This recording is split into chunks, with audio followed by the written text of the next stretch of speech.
নমস্কাৰ MBCS academic খগৰাপাৰৰ আজিৰ এই নৱাগত আদৰণি সভাৰ মঞ্চত উপবিষ্ট সন্মানীয় সুধীবৃন্দ আৰু এই বিদ্যালয়ত শিক্ষাদান কৰি থকা সন্মানীয় গুৰুমণ্ডলী, সন্মানীয় অভিভাৱক আৰু হিতাকাংক্ষীবৃন্দ আৰু এই বিদ্যালয়ৰ ছাত্ৰ ছাত্ৰীসকল, আজিৰ পবিত্ৰ মুহূৰ্তত মই আবৃত্তি কৰিব বিচৰা কবিতাৰ শিৰোনাম মোৰ দেশ মানুহৰ দেশ, কবি দেৱকান্ত বৰুৱা। মোৰ দেশ মানুহৰ দেশ, উত্তৰে উতুংগগিৰি দক্ষিণে সাগৰ, শত নদীৰ বুকুৰে বাগৰে পাৰে পাৰে সাজে ভাঙি কত ইতিহাস, ব্ৰহ্মপুত্ৰ গোদাবৰী চিপ্ৰা আৰু গংগা যমুনা, সুন্দৰী ভাৰতবৰ্ষ ৰূপহী অসম, তথাপি মোৰ বাবে মানুহ আপোন, যি মানুহে এই ভূখণ্ডত বাৰে বাৰে সাজিছে কাৰেং বিশ্ব সভ্যতাৰ সৃজনৰ আবেগত হাবিকাতি নগৰ সাজিছে, জীৱনৰ মৃত্যু দীপ্ত তীব্ৰ প্ৰেৰণাত পাৰ হৈ উজ্জ্বল বাৰিধি পাৰ হৈ গভীৰ অৰণ্য দীপময় ভাৰত গঢ়িছে, কম্পোজত সাজিছে ওংকাৰ ধাম,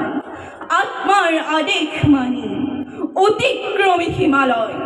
তিব্বতৰ বৰফ স্তূপত যি মানুহে মৈত্ৰী আৰু অহিংসাৰ শলিতা জ্বলালে, সেই মানুহৰ দেশ মোৰ এই মহান স্বদেশ। বাৰে বাৰে আহে দস্যু দল, স্বাতন্ত্ৰ্য ৰক্ষাৰ বাবে স্বদেশ আত্মাৰ বাৰে বাৰে যুঁজিছে মানুহে, ভাৰতৰ বুৰঞ্জীৰ পাতে পাতে শুনা আছে বুলতা, কেতিয়াবা বিজয় উল্লাস, কেতিয়াবা মুক পৰা, তথাপি জীয়াই আছো মানুহৰ দৰে, জীৱনৰ মৃত্যুঞ্জয়ে আকুল আহ্বানে বাৰে বাৰে মাতিছে আমাক, তেজেৰে আমাৰ পানীপথ হল নিঘাত পলাশীৰ শৰাইঘাটৰ মাটি সেমেকাই, আমি তাক কৰিছো গ্ৰহণ, ফাঁচি কাঠে মাতিছে আমাক,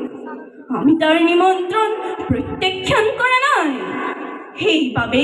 নতুন ভাৰত এয়া, ঘৰে ঘৰে আশাৰ প্ৰদীপ, পথাৰত সোণোৱালী ধান,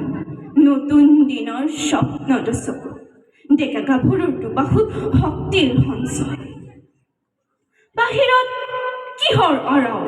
দস্যু দল দুৱাৰ দলি সাজু হোৱা দেশৰ মানুহ, আকৌ আহ্বান স্বদেশ ৰক্ষাৰ বাবে, আকৌ আহিছে শুনা মৰণৰ ৰুদগ্ৰ আহ্বান, যি মৰণে জীৱনক যুগে যুগে কৰিছে অমৰ, তাৰ আমন্ত্ৰণ কোনে নেওচিব পাৰে, এই দেশ ৰাখিব লাগিব, এইখন আপোনাৰ দেশ, এইখন মৰমৰ দেশ, এইখন মানুহৰ দেশ। নমস্কাৰ।